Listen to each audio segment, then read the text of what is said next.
पुराने ज़माने में जब सिंगलाख पहाड़ों के बीच एक ताकतवर और खुशहाल कौम आबाद थी, कौम समूद। ये लोग बड़े कारीगर थे। पहाड़ों को तराश कर महल बनाते, संगीन दीवारों में घर तराशते और अपनी ताकत और दौलत पर नाज करते थे। उनके पास सब कुछ था, मगर उनके पास ईमान नहीं था। ये लोग अल्लाह ताला को भूल गए थे और बुतों की पूजा करने लगे थे। पत्थरों के आगे झुककर समझते थे कि यही उन्हें नफ़ा और नुकसान पहुंचाते हैं। अल्लाह ताला ने उनकी हिदायत के लिए अपने नबी हज़रत सालेह अलैहिस्सलाम को भेजा। आपने अपनी कौम से फरमाया, ए मेरी कौम, अल्लाह की इबादत करो। ऐ मेरी कौम, अल्लाह की इबादत करो। वही तुम्हारा रब है जिसने तुम्हें पैदा किया। मगर कौम के सरदार गुरूर से हंसने लगे। बोले, ऐ साले, अगर तुम वाकई अल्लाह के रसूल हो तो हमारे लिए कोई मोजज़ा दिखाओ। उन्होंने एक अजीब शर्त रखी, अगर तुम सच्चे हो तो इस पहाड़ से एक जिंदा ऊंटनी निकालो। हजरत सालेह अलैहिस्सलाम ने अल्लाह ताला से दुआ की। फजा में एक अजीब सी खामोशी छा गई। फिर जमीन हल्की सी कौंपी।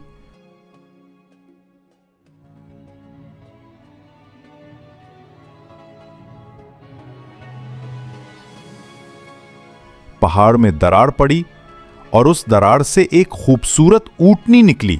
सब लोग हैरान रह गए। ये अल्लाह ताला का एक जबरदस्त मोजज़ा था।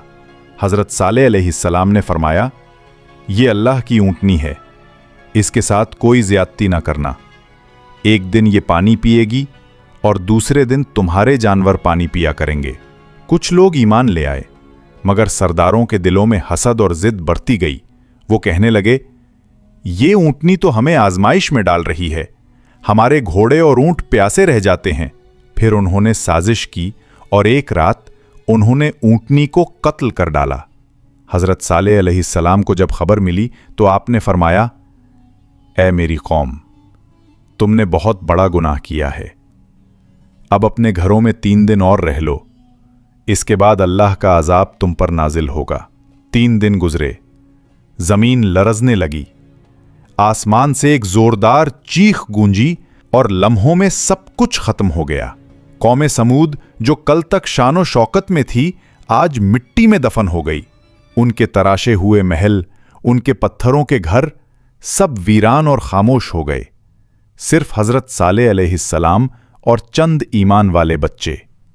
ये वाकया हमें एक बड़ा सबक देता है कि गुरूर, जिद और नाफरमानी हमेशा तबाही लाती है, और ईमान, सब्र और शुक्र निजात का रास्ता है।